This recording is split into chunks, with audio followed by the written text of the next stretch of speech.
Welcome to 561 Music. This is our third episode. My name's Ben. And I'm still Hector. How you doing, Hector? Pretty good. We had Easter this last weekend, so how was that for you? It was okay. So, what did I do on Easter? My mother-in-law, who's very much the matriarch, was out of town, and so everyone in my family was working, and it made me a little bit sad because all my family's back in England. So I decided to tie on the apron and make everyone dinner. Nice. And so it was pretty good in the end. Made a nice dinner for everybody, and we sat around a table for 10 minutes, which is what that kind of thing's all about, if you ask me. Yeah. Did you have your pants on? I never have my pants on when I cook. Never. We better introduce Vince real quick. We have Vince Flora here with us today. How you guys doing? Doing good. Good. Doing good. Thanks for having me. Oh, Yeah. it's a pleasure. What do you do for Easter? Just same thing, man. Just had some family over, cooked and stuff, and I didn't cook. You know, my wife cooked and my sister cooked and everybody else cooked. I just ate. I ate a lot.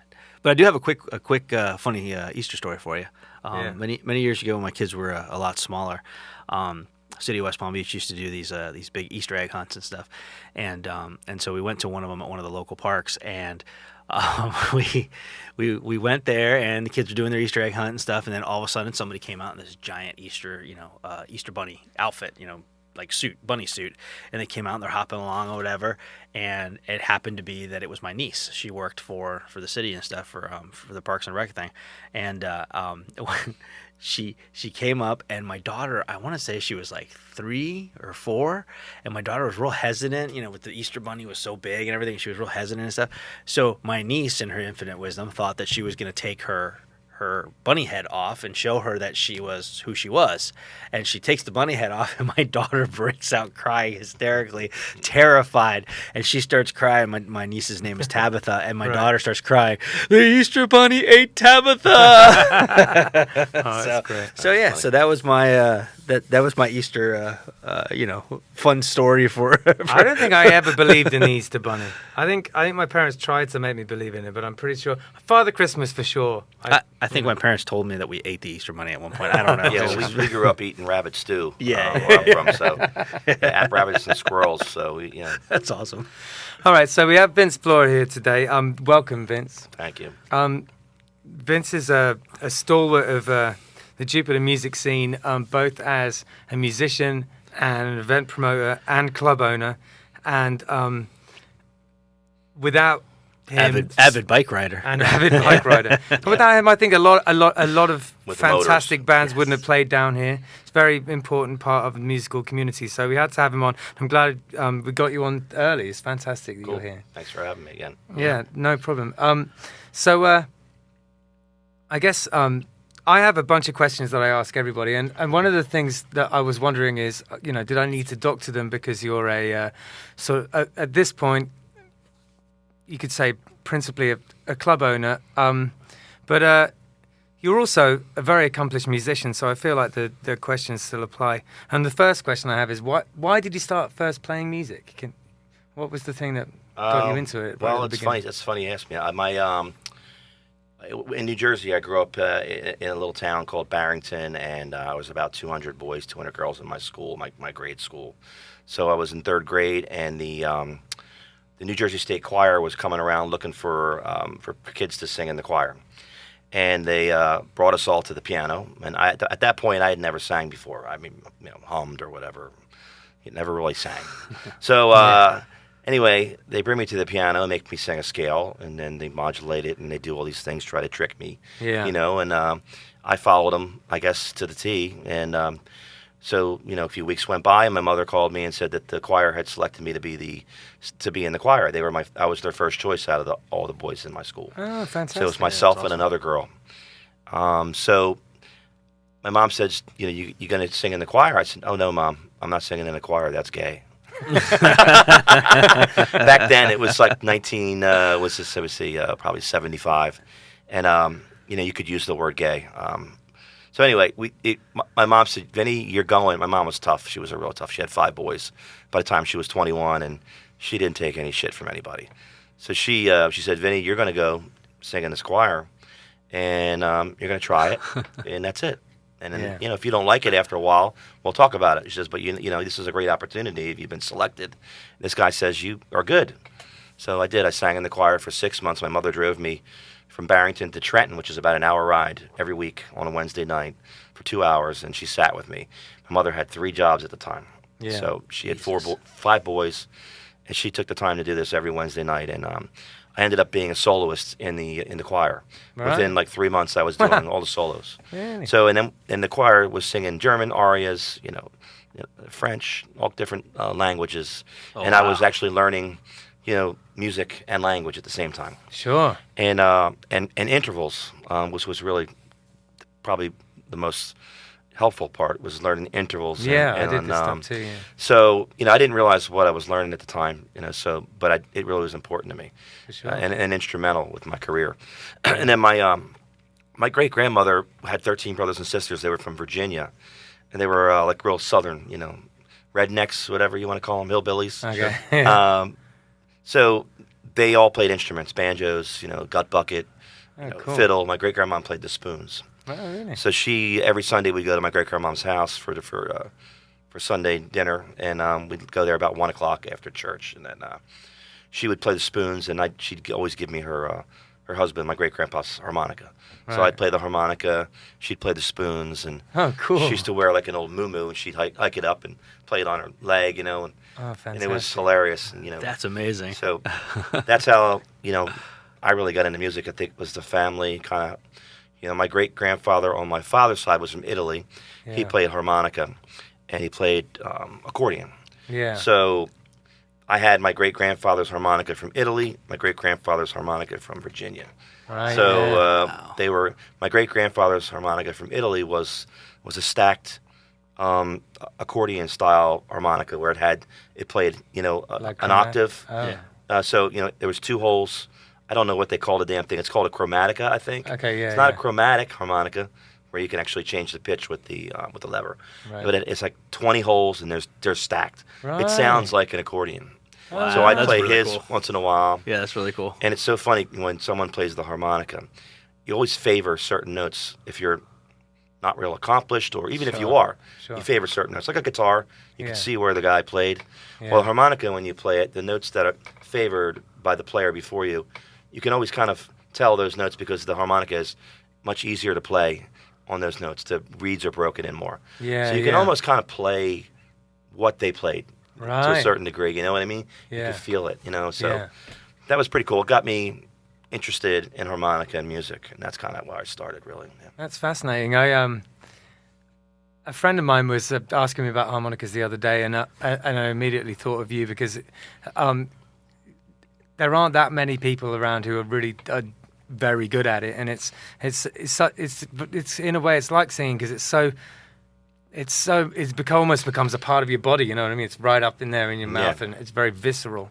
And do you have any kind of particular makes of harmonica that you favor, or is it just a kind of a question of owner of playing? When I first started, I just played what I could get my hands on, because a lot of times blowing notes out left and right because you're favoring notes and stuff. So, I played everything, honers, and all that stuff. And as I got a little more into it, I started buying better quality harmonicas. Yeah. Okay. So I used the Suzuki Manjis. They're really good. They're about $60 a piece. Yeah. Wow. So you can buy like 40 different harmonicas. So if you have every one, you're looking at a couple $1,000s worth of harmonicas. Yeah. So I've got all kinds of harmonicas now, little ones, big ones, different brands and stuff. But right now I play these little 7-hole, tiny little harmonicas. They're made by Seidel, which is a German company. And, okay. The better quality ones are easier to play, but as you get older and as you get more into it, you start to realize a better quality instrument, when you use it, just like a guitar, or right, an right. amplifier, or for drums. sure.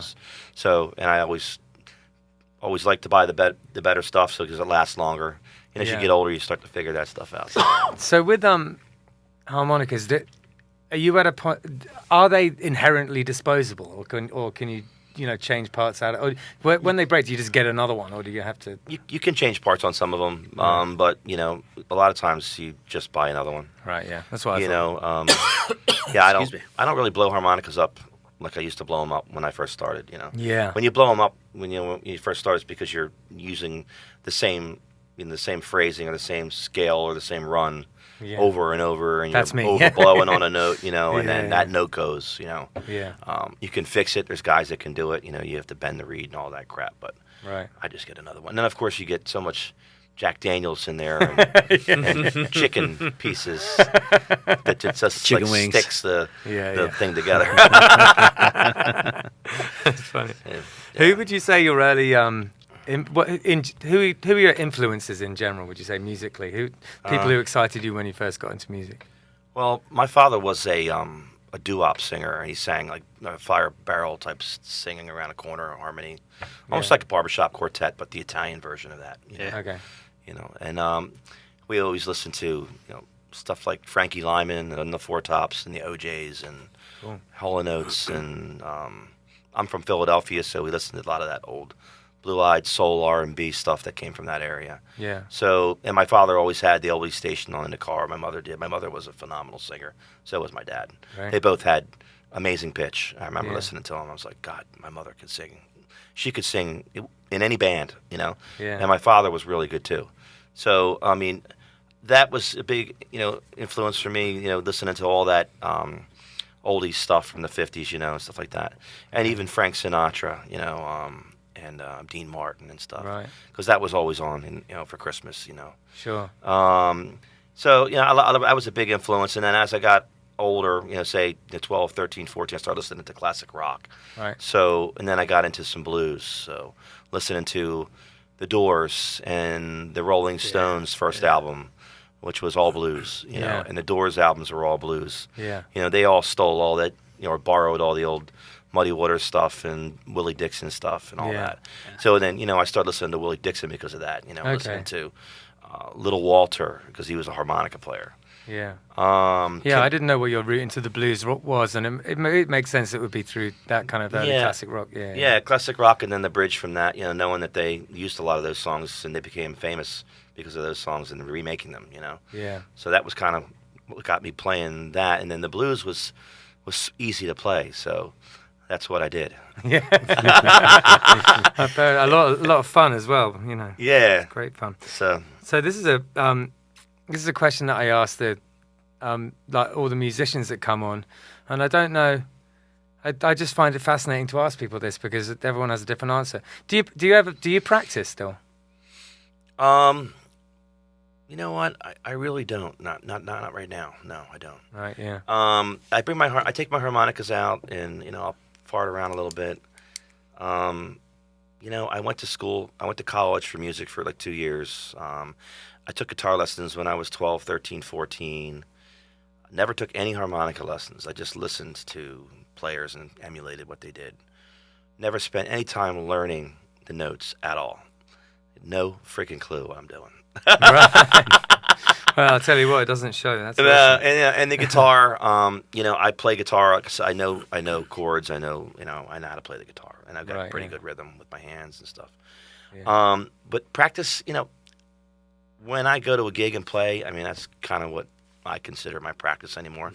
I mean, if I could get my band to come together and rehearse, that would be fantastic. It's But easier everybody's said than got done. kids, it's so hard. We got together like about a month ago when Eddie Van Halen died and learned like 8 or 9 Van Halen songs. Oh, really? Yeah, Cool. and we had coffee and donuts and things, like Not Totally. Not like back in the day. a bottle of Jack, and a piece of meat, on a counter that stays there. Got the for curry nobody touches it. going. Flies flying around, and we were just smoking weed and having fun. But yeah, they practice. Now I would actually like to practice some and get more into it.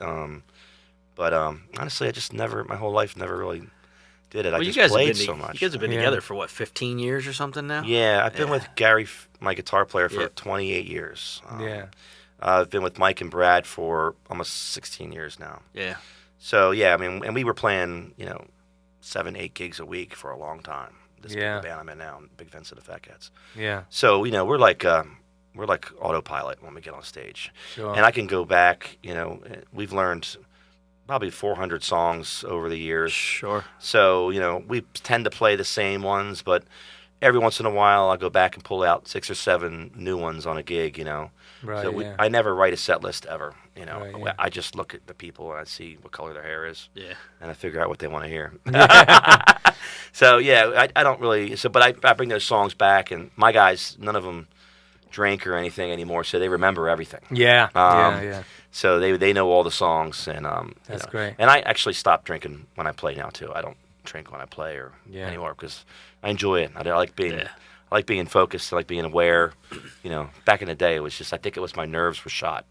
I needed to kill my nerves and calm me down or something. Well, it's a kind of a spiral, isn't it? You know, I don't want to go on too much about it, but Yeah. it's the thing with drinking is it's like you drink to calm your nerves, but then it starts making you more anxious, and then you drink to stop yourself being so anxious. And you just, Right. So yeah. Right. So no, the answer is no. I don't practice. Yeah. Well, you know, the reason I ask is because I'm kind of trying to find out if people do, and even most of the people who. We've had 2 episodes prior to this, and everyone's just like, I play so much that not really, no, not that.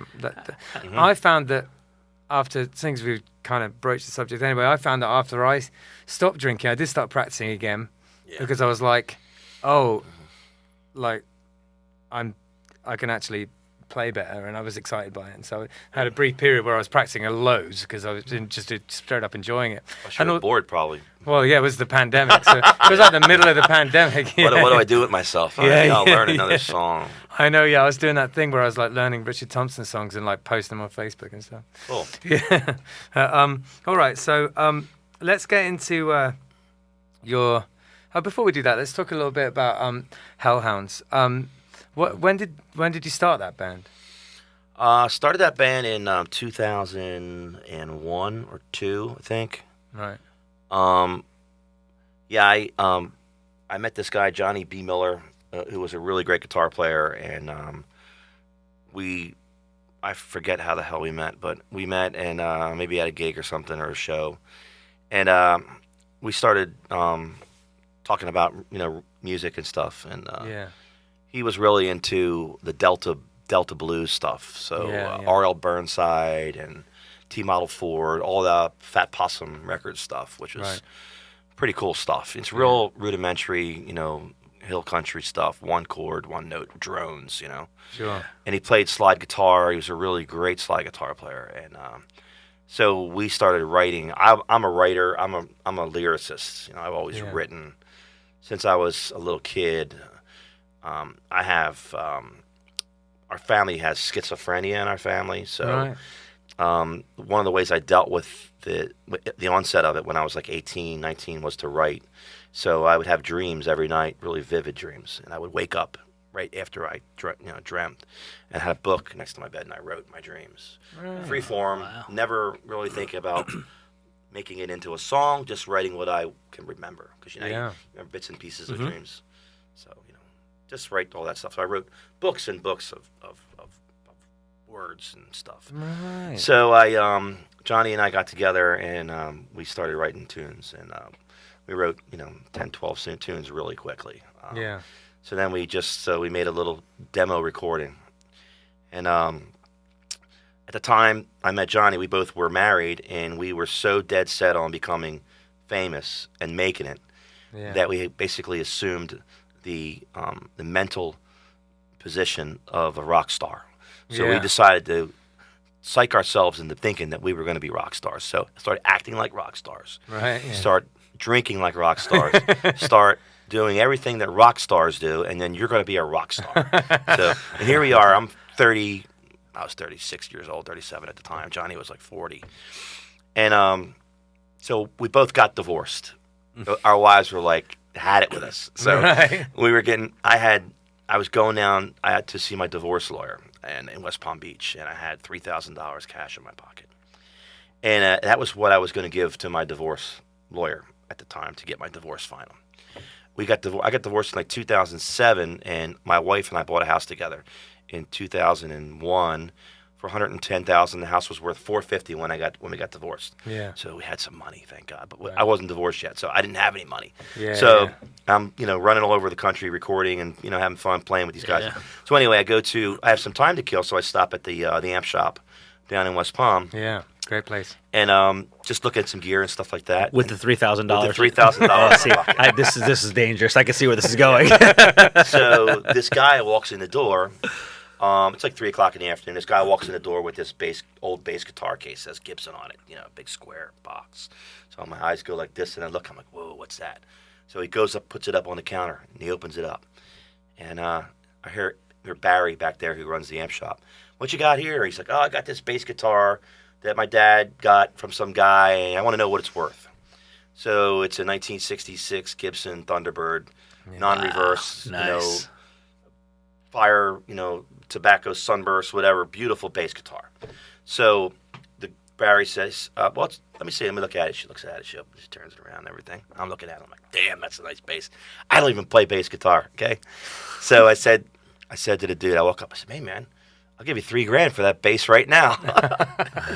And the guy says, oh man, I don't know if I want to sell it. He says, it's my dad's bass. And it was given to him by the bass player from AC/DC as a present. Wow. I said, well, who's your dad? He says, well, my dad's Donald Duck Dunn.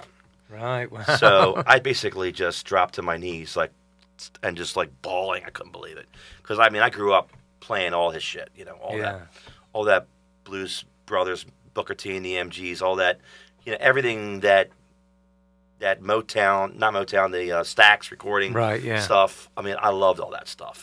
Yeah. So anyway, I had the demo in my pocket, of my album that I just wrote. So I gave it to it was Jeff Dunn. It was Duck Dunn's son, right? Who was a big producer, and he's a road manager for a lot of great. He was a road manager for the Thunderbirds and Jimmy Vaughn and all those guys. He worked with the Black Crowes. He was pretty big time. His dad had a big connection, so he got him jobs and stuff. Yeah. Right. So I said, check out this album. I just put this album together. I got a band called the Hellhounds, and see if you like it. So he took it. He said, all right, I'll listen to it. So he listened to it, and he's like, I guess he liked it. And then he gave it to his dad. His dad liked it. He called me 2 weeks later and said, my dad wants to take you to Memphis to record your album. Wow. So I was like, wow. That was like the. Now, was it just the two dreams. of you guys on the on the album? No, we had a band. Full band? Yeah. We had a band.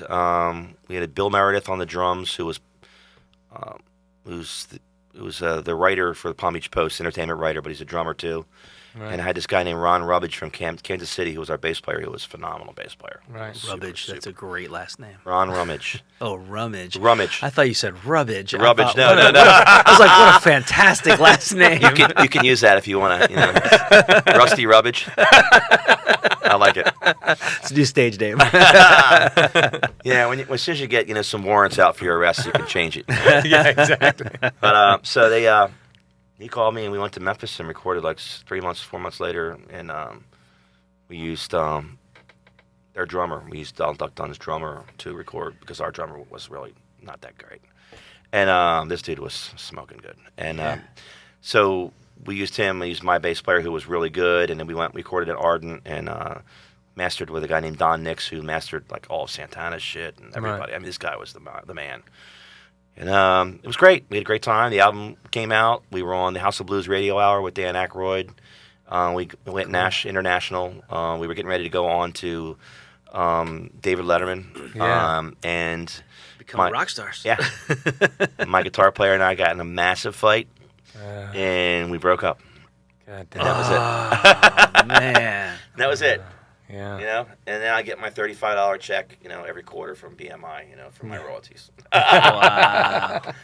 But I still own the songs, and I could still do something with it. But I just kind of put it to bed. Sure. So that's when I took a break and then started up with Big Vince and the Phat Cats. Gotcha. Okay. So with Big Vince and the Phat Cats, I know that there's a lot of I know you could play covers for days and days and days. Do you guys write as well? Don't know about that. It's funny. We all write, and we all have songs and stuff, but we're so different. Right. Gary Frost is he writes tender love songs. Sure, I got to see these. Yeah. He's a sweetheart. I like guy, it. I like to write blues, and and I like to write.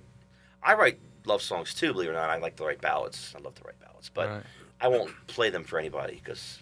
They're kind of like mine, Gotcha. I won't share them. But, and then Mike and Brad, they both write too, but for some reason we just never came together, and we always talked about it, wanting to come together and write some songs and stuff, but the guys never did, and maybe as time goes on we will, but right now we're just, when I opened up, my Double Roads, the band kind of, went in the back burner because I was so busy with the restaurant. Sure. But you guys are like, you guys are, I hate to use the term house band, but you are kind of the house band at Double Roads. I mean, you guys play there like what, once a month or something? Yeah, once a month, and that's what I do with a lot of my bands. Anybody that does well and that works hard at bringing people in and has a good show and is quality minded and treats it like a business. Sure. Yeah. Every day is a new business. Every day is a new. So when I open that door, it's like a brand new business. Right. Yeah. When I shut the door, the next day is another business. So Great way of looking at that's it. how I look at it. So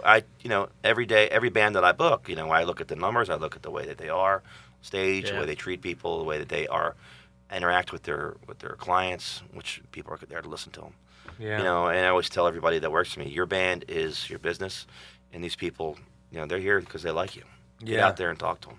Absolutely. Get their number. You said that to me before. Yeah, I think I did. Well, I built all my bands I've ever been in. We've always had really good followings. We've always done well, and it wasn't just because we were good. It was because we went out and, we actively tried to build, a business, a following. Because I know I'm not going to get Joe Blow over here at Average Joe's to pay me the money that I want to make if I don't have people coming in and he's not making the money. Of course. Right, So I've always been very mindful of that, even before I opened my own club. It's important. Absolutely. There's nights where I didn't take anything from the bar because I didn't do well. Yeah. I was like, I don't want my money. You just keep it. Right. I didn't do what I said I was going to do, and I don't do that. So, Right. my other guys, they'll be like, give me that money, man. I got kids, Yeah, I don't have any kids, so but I've always felt very responsible about, the business that I'm working for. I think there's and it's an interesting point that you bring up, because I think there's different philosophies on this subject, because there's people out there who view it as well, I suppose it all depends on what you see the band as being, because it's either entertainment for the people who are already there, Right. or it's a concert being put on by a group that brings people. Right. You know what I mean? And that's two very different philosophies. Sure. And different venues kind of operate under sort of the one of those two kind of viewpoints. It's like, some of these tiki bars around here it's really more that you're just the sounds that are happening in the background, Right. Yeah. part of the ambiance. You know Sure. what I mean? And then Double Roads is just really it has a bit of a different vibe to it. It's more of a music venue. People come to see the band who's playing. That's the whole focus of it. Yeah. It's a different approach. So, now we're talking about Double Roads. Why did you initially open Double Roads? What was the impetus for that? This is a funny story, but as a musician, I've always wanted my own place, and I think most musicians share that view, Absolutely. that dream. I always wanted my own place, and I always, dreamed about what my place would be like, and spending all those years on stage, looking down in the audience and seeing, the servers not, serving. This guy's got empty beer, and watching where they're, how people react to the band, and where's the stage in relationship to the bar, and how does that affect the crowd and the party? Sure. How high is the stage, and how does that divide the customers and the people partying from the artists? Yeah. All those things came into my mind about what would be the ideal situation for a bar. Right. We've all been in places where we played where there's just a mojo there, there's just an aura, there's just a feeling in the room that is just perfect. Right, for some reason, Perfect. yeah. And it could be a shithole bar where Usually is. Yeah. some little like for instance Ralph's, when I played Ralph's, they never had music there before. If they did, it was very minuscule, but I brought my band there and created an evening that was unbelievable in my eyes, of all the places that I've played. Right. And I've played a lot of really cool places like that. So, I had a idea of what I thought the perfect venue was and the perfect place. So, when I moved to Jupiter here like 30 years ago, I used to live next door to a guy who was an an ex-partier who had kids, and his wife wouldn't let him out at the house because he would get drunk and get in trouble. Right. So this dude used to come down to my house and sit on my front porch, and we would drink and party and hang out. And he'd talk about all these stories. And you know how people that drink a lot tell the same stories over and over again, right? And you don't want to say, hey man, you told me that story again, last week, can you come up with something new, So the guy, he was an old school local guy of Jupiter, and he was always talking about Double Roads. Well, I wasn't here when Double Roads was formed, but Double Roads was a little surf spot on the beach in Jupiter. Yep. Yeah. And I love history, and I love culture, and I love those vibes of the old times. Yeah. Sure. So when he said Double Roads to me, I said, wow, I love that name, Double Roads. Right. So in my mind, I'm like, live at Double Roads. I'm like, wow. So this was probably, 12, 15 years ago. So I basically started looking for a spot, that I could open up my place. And I know I needed a lot of money to do it. So I wrote a business plan. I, basically copied one off the internet and modified it and put all my numbers in. How much am I going to make the first year? What's my cost going to be to open up and all that? Yeah. Lo and behold, I was right on the money with everything. My first year revenue was exactly the same as what I had predicted. Everything was the same. It was crazy. Fantastic. Well done. So anyway, I had a friend of mine who was in the car business, and he had a son who was going to school for hotel management. And the guy had a good bit of money. He was a good buddy of mine, and he knew me for a long time, and he really loved my music, and he believed in me. So I sent him my business plan, and he called me back. He said, no problem, I'll give you the money. Gave me $80,000. I had $20,000 of my own money. And so I found a spot, which is where Double Rose is now in Jupiter on US 1. And, I signed the lease, opened the place up on was March 30th of 2014. Right. So on May 26th of 2014, we opened. So 2 months later, did the build out myself because I'm a contractor. I'm handy and stuff. Yeah. So we were a hit from day one. I mean, the place was just jam packed. Yeah. I remember all summer long. I was here when it opened. Yeah. And living, and one of the first people, I was in there playing pretty early on with. We were lucky to. I think I for a bit was doing a Wednesdays thing. It was a lot of fun. I remember that. Yeah. And I know, and Killbillies, we did a couple of things. For one reason and another, I don't think it ever really properly gelled like that with Killbillies and Double Rose, but we've certainly been in and out over the years. It's crazy, but some bands I can bring in, like I said to you earlier, they're not necessarily what I would like or talented to the point where I'm excited about having them, but they have this magic that they have that when they come together, like a band, is magical when it comes together. When you get 4 or 5 guys together that work, you can't create it, you can't fabricate it. It just happens. So, and then certain genres don't go with the clientele that I have. Exactly. So it really doesn't have anything to do with your music. It's just about you're going to put a lion in a cage with a giraffe. Something bad's going to happen. But it just doesn't seem to work. Absolutely, and I understand. And I have a lot of bands that I had, I could not use. I just couldn't find a spot for them. Yeah. And unfortunately, being in the business, it's all about money, and I have to make money. I'm responsible for everybody's jobs, my bills. So I have to make the decision to hire or not hire. Yeah. So, and I made a lot of people don't like me because of that. How come you didn't hire me? You never hired me. Boo hoo, boo hoo. And I'm like, well, and then I have to explain to them, and then hopefully they understand. But sometimes they don't. Yeah. So, that's kind of what Double Roads came from, and I'm gonna finish my story. But about 2 months after we were open, the guy that gave me the $80,000, his son was driving home from school on an afternoon on his motorcycle, and he got ran off the road and broke his neck and died. So his only son. So he basically at that point went into total isolation. Yeah. And he said, I went out, and I paid him off in about a year, and that's how my wife and I became the only owners of Double Roads. Right. So a lot of tragedy, a lot of for sure. A lot of ups and downs, and that's just getting started. Yeah.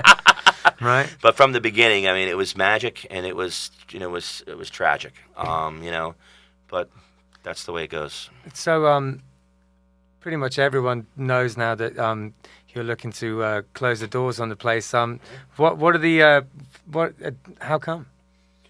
Well, there's a lot of reasons. The main reason is that my wife and I are kind of just wore out from Sure. the business. Yeah. Our relationship, our health has been suffering, and Yeah. we just decided that we would kind of take a break. Our lease was up. Right. After COVID, this whole year, we came through with flying colors. Yeah. I served food for people that were hungry. I Yeah. was trying to do everything I could that came to my mind, and that would be good for me, good for my spirit, good for everyone. Yeah. So it was a really great experience. Probably the best experience I had in 7 years was the COVID times where my doors were closed, and I was giving free barbecue to people. Yeah. And bakery goods, and I was helping people out and selling planters that I made with my friends to raise money to give to my employees or to buy food for them. We were doing a walk-through groceries, pop-up grocery store in the restaurant every couple weeks, where they would come in and grab food and rice and chicken and veggies and whatever. Yeah. So my whole staff was getting, food, and all of my customers that needed it were getting food. Yeah, that was awesome. So that was probably my favorite time of being open the whole time. Oh wow. Sure. And I've had some great times there. I mean, Yeah. I've played with Robin Ford. I've had, Spyro Gyro there. I mean, I've had major acts come through. Yeah. Butch Trucks. Yeah. I mean, the Sunday Jazz Jams. I mean, it was the last 7 years. I'm so, I don't say proud, but happy of how it went. It was really amazing.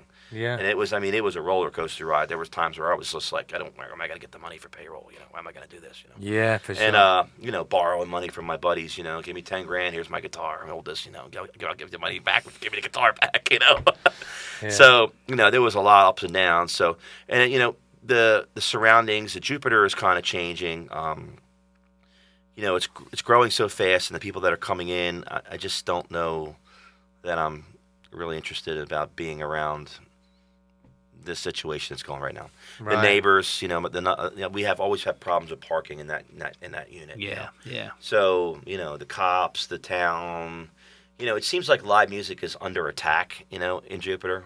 Sure. Well, I think people would say that it's under attack almost globally at this point. But Yeah. but I see what you mean about Jupiter as well, though. And another thing, as I learned over the years, is that to have the regular old bar with a band in it anymore in a restaurant doesn't work. You can't make the money. You can't turn tables. You can't charge a cover charge. Really, it's hard. Yeah.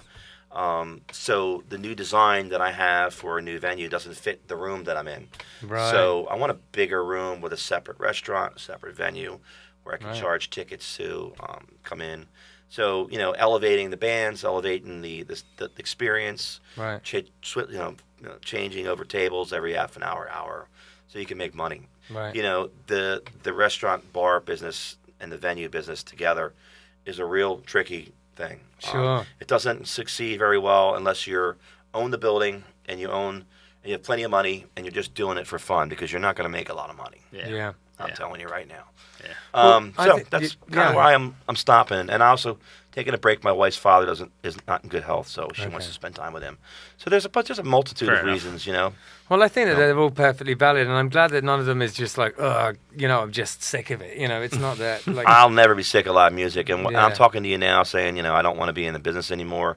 yeah. In that area of the business, but once I take a month off or a month and a half You'll off, be ready again. I'm going to be itching to get back in, and I'm looking for a spot. I really want a nice spot in an area, in a place where the culture is accepting of it. The people Sure. are accepting of it. Yeah, I've seen you talk about that before, and it's kind of, that is a little upsetting for me. One of the things that, because the thought that you might be right about that. One of the things that when I moved to Florida, I found very unusual and really amazing is that, okay, you might not be able to make a gazillion bucks, but you can make money as a musician down here. And there's not really that many places you can do that. And, if that is, under attack, like you say, then that's a bit of a worry, just. Well, a shame. there's always going to be, places to play. And in fact, Yeah. they're popping up all over the place. Right. I mean, you want to play at a sports bar underneath the TV in the corner for $100 Yeah. or $150, you can do it all day long. Yeah, It really depends on what you view your job as Right. and how you feel comfortable at it. Yeah. I don't particularly. That's why there's no TVs in my restaurant except for one in the corner. Yeah. You know, that's why the stage is dead center, and that's why we have a dance floor and the stage is lower, and the tables are up around. The focus of my place is the musician. Yeah, absolutely. People come to Yeah. listen to the music, and that's what I want. And Yeah. I want that because I spent so many nights and so many times playing at sports bars Yeah. and places where the TV was above me, and someone hits a home run. Oh my We God. just Happened last week. We just last weekend. literally this last weekend we just experienced that. Yeah, I The- literally said over the mic, I can't tell if you're cheering for me or the basketball. Exactly. Over the mic. Yeah, I mean- the whole like we finished a song and we started a song and the bar just erupted in cheers and I was like, wow, they really like that song. And then I Right. looked up and realized it was a basketball game above us and it was March Madness. It was you a know. really So peculiar gig though, funny. because we were killing as well, and people were really enjoying it. And so it was. It sucks when you're. It sucks when you die in and that happens, and you just feel, you know. So I was in this particular situation. We were kind of okay with it because everyone was really enjoying the music as well. It was just they were Sure. cheering for that at the same time. But yeah, it does. It sucks. And Yeah. the first time that, because I came from playing in a band that was, you know, a show band. We played like 45 minutes an hour. You know, I wasn't used to doing those 3-hour gigs. The first time I played in the same room as like sports being on, I was horrified. I think Yeah. at this point I'm kind of used to it. No, I get it. I get it. I take great offense to it because I Yeah. don't particularly like. Yeah. You know, when I come to play at a room, I'm there to play and I'm there to kick ass. Yeah. You know, and Yeah, I'm word, there yeah. to put on a show, I and respect I that. want your Well, I've always attention. Yeah. I've always said and I I'm mean, going to demand it. Yeah. yeah, there's been. I mean, over the years, I've always said, in all the bands I've been in, you know, there's definitely two types of combinations of band venue, you know, of the band and the venue, and either you're, you know, depending on the venue and depending on the situation and whatever, you're either there to entertain those people and they're gonna watch you almost like it's a concert, regardless if it's a bar and they're having drinks and whatever, or you're just background music. And you know, and there's been those venues where you play at and it's not just the sports playing on the TVs, but people are actually like asking you to turn down because I can't have a conversation and I can't Right. hear myself talk to my girlfriend, you Yeah. know, and Yeah, it's like yeah, there's just, you know, you're either concert material, you know, in a certain venue, and it has no reflection on the band or the quality of the band. It's Right. it's more so the venues. You're either in a concert type, you know, venue, or you're in a background music, and can you keep it down a little bit? Yeah, I feel like Hillbillies has evolved into having two modes, having absolutely. like background mode and concert mode. Yeah. You know, and it's not like we like being background mode, but sometimes it's required. You know what I mean? Well, no, it's good. I mean, a lot of bands like my band, we have lots of different, you know, products. We'll call them. Right. You know, we have the 4-piece band. You can have the 3-piece band. You can have the 2-piece band. You can have the 1-piece band. You can have, you know, Yeah. whatever. You know, we have lots of different. Are you know, you are variations. you the one piece in all of those? I'm the one. Yes. Come a I'm little the closer to 1-piece. the mic if Sorry. you would. Yeah, I'm, it's I'm, okay. I'm the 1-piece. I was gonna say you're the one piece. Like you don't can want me by myself. right. My dad had an old joke. My dad's from Cuba, and he had this old joke about a guido. I don't know if you know what a guido is, but Yeah. it's a you know the I'm little, Italian. little it's a little scrapey kind of instrument thing. Okay.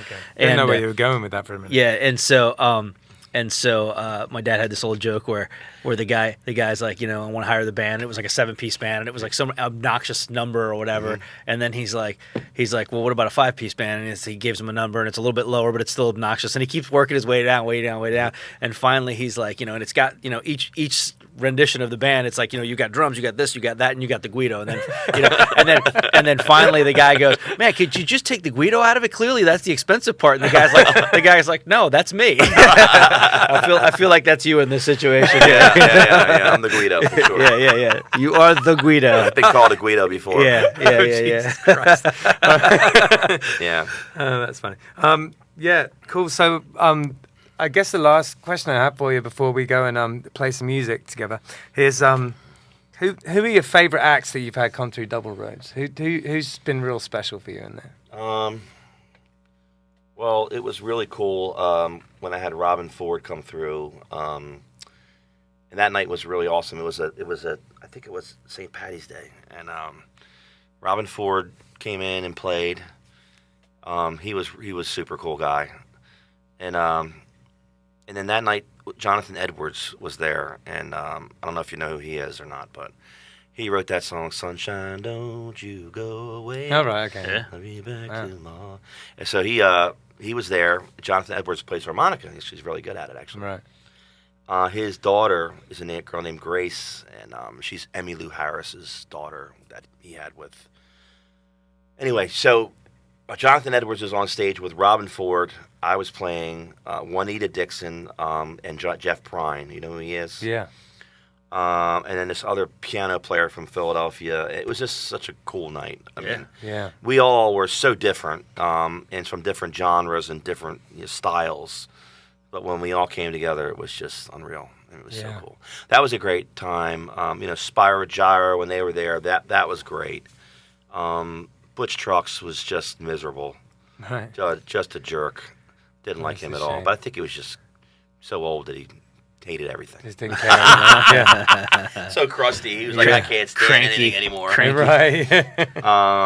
But the Sunday jazz jams were amazing. I mean, we Yeah. had national stars come through. Yeah.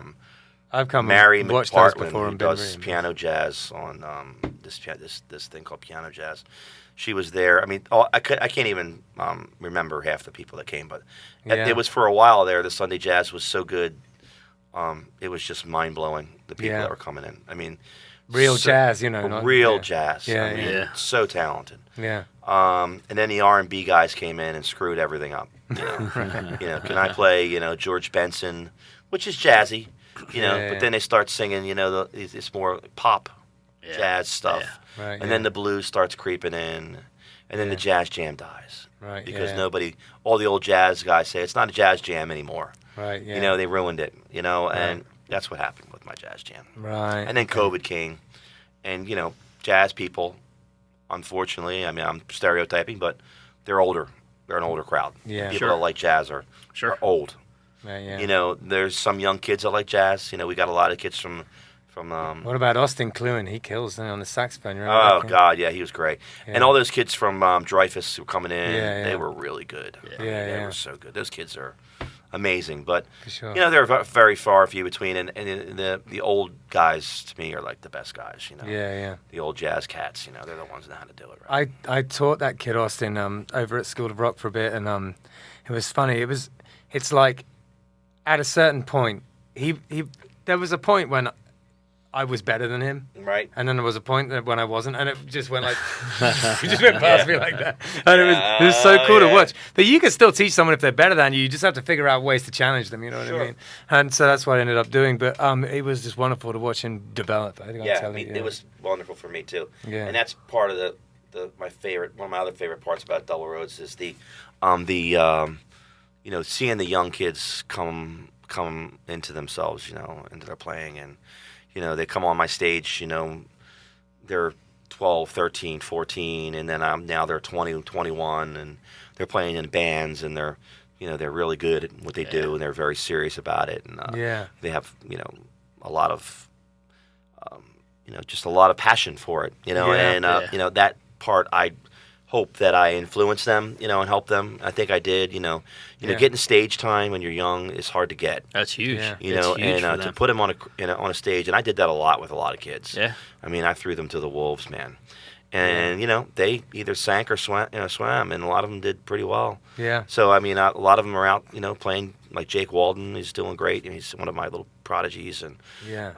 He's this- a great player. Yeah, Royal Hayes, who was another really great guitar player, who's not really doing anything now, but he really was coming along really nicely. Yeah. Austin Cluen or whatever, and all this, so many other ones. So Yeah. yeah, Absolutely. enjoyed that. Well, That's it's going to be a huge loss for the area, and we can't wait to see what you do next, because just knowing that you've even got plans in the works is a comfort, and because the area has absolutely been enriched by Double Roads, and thanks so much for doing over the last few years. I know that the community very much appreciates it. cool. Thank you. Let's why don't we go and try and play a song together? Let's see what we Have can a come up jam. with here. Yeah. All right. Okay, this song's about my Uncle Guido. All right, here we go.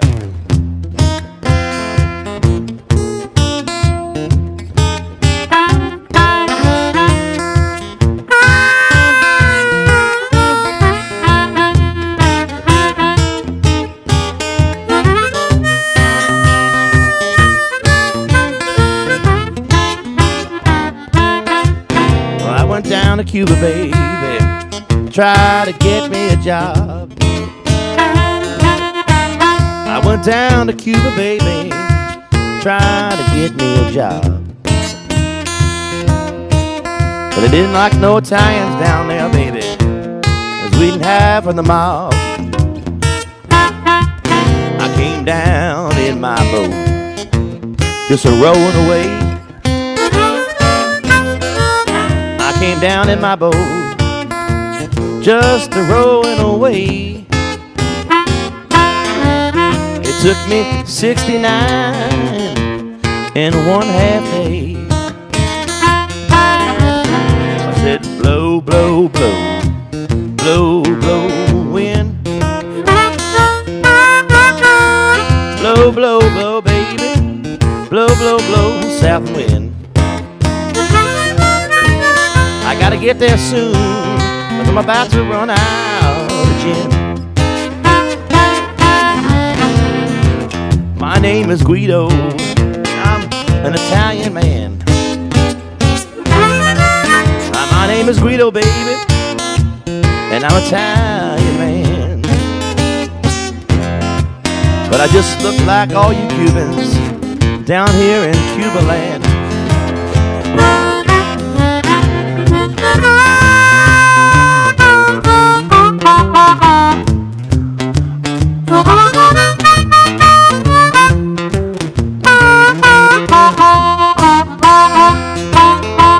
I like it down here, baby, but I gotta get back to Florida, man.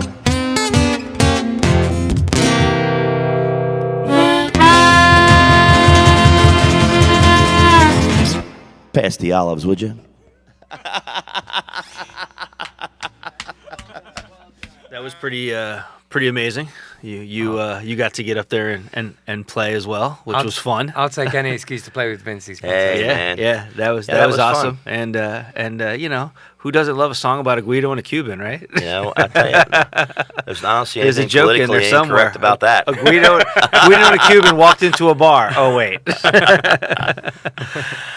So I'm gonna take a minute real quick and thank our sponsor. Our sponsor is basically Dave's Handyman and Mechanical Services. So you know, Ben, you know, I believe you've used Dave in the past for some stuff. So if you ever just, you know, walked into your house and there's all these daunting repairs, you don't know where to begin, you don't know what to do, you know, you're feeling overwhelmed. For the ladies out there, it's probably tragic if you have a honey-do list and no honey to do it. So so that's where Dave comes in. Dave's Handyman and Mechanical Services.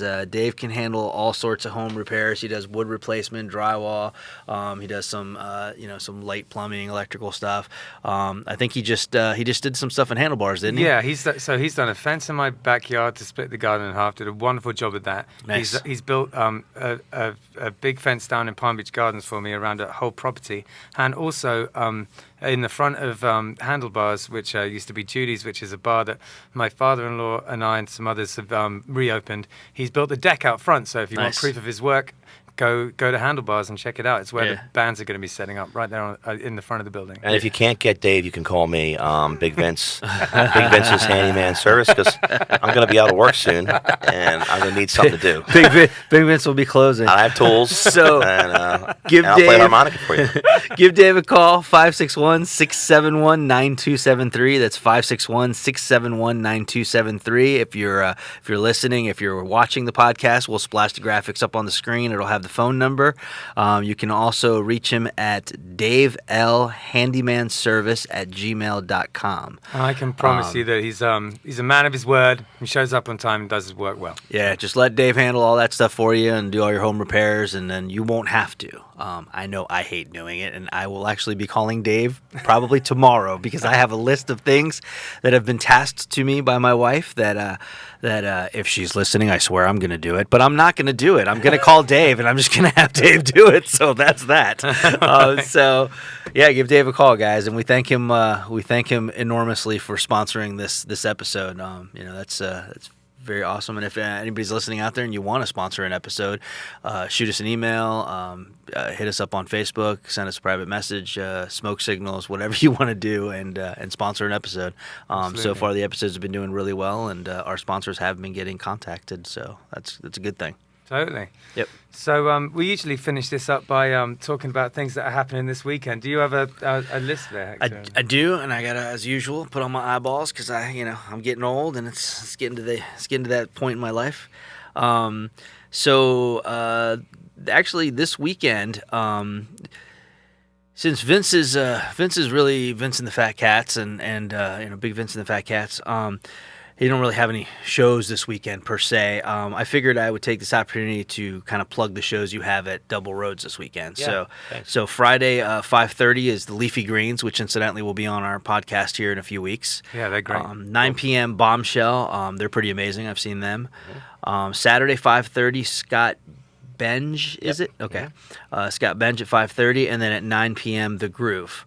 And then, as we mentioned before on the podcast, Double Road sadly is closing. So the last show is April 24th, and that will be Big Vince and the Phat Cats. So that will be a party. You absolutely have to get down there for that. Yes. And then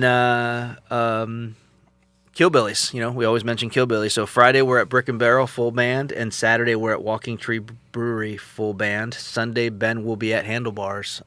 That's right, and if you haven't been up to Handlebars yet, come and pay us a visit. It's just on US 1 in Tequesta, and it's a piece of the furniture in Jupiter Tequesta area. I know as long as it's been a biker bar forever, and I know you know the guys that used to run Judy's real well, don't you? And you helped them out in the past. I have. I did the build out when they first opened. Did the interior for them, and spent a lot of time hanging out there drinking. Those dark Guinness beers and eating the schnitzel. Yeah. Which you don't have anymore, but no, the burgers are great, and you guys have great food over there. Well, we talked about one of your bikes off camera here and off thing, and so I have to bring it up now. Yeah. Is that the bike that you rode there? Oh, yeah. I rode it everywhere. That's bike amazing. With the bones. Yes. For those of you that don't know, I used to have a band. I was in this band called Crush way back in the day, and I used to practice in Vince's warehouse. We were one of many bands that practiced there, I believe. Yep. And Vince had a bike there that he was building out at the time or something, and it basically had bones for handlebars. It was the most amazing thing I'd ever seen in my life. And it ran, and he drove it everywhere. Oh yeah. So it was very well known in town for the bone bike. The bone bike. That's man. I'm gonna have to dig up some old pictures of that thing. Yeah, I've got a couple. I'll show you for sure. maybe we'll for the viewers. Maybe we'll splash a photo of the bone bike on there. Sounds good. Yeah. Well, thanks so much for coming on, Vince. Sure. And we'll see you around town. I'm going to try and get out to that last date over at Double Roads. I think I'd regret it if I don't. Cool. And for sure. Yeah, and so this has been 561 Music. Thanks so much for tuning in. You got anything to say there, Hector? Next week our guest is Spread the Dub. I'm excited about that. Yeah, those guys are stalwarts down here. They're a fantastic band. Can't wait to chat to the guys. We still don't know how many of them are going to show up, so that's kind of exciting. Yeah. We'll see. Cool. All right. Thanks a lot. Thanks a lot, everybody.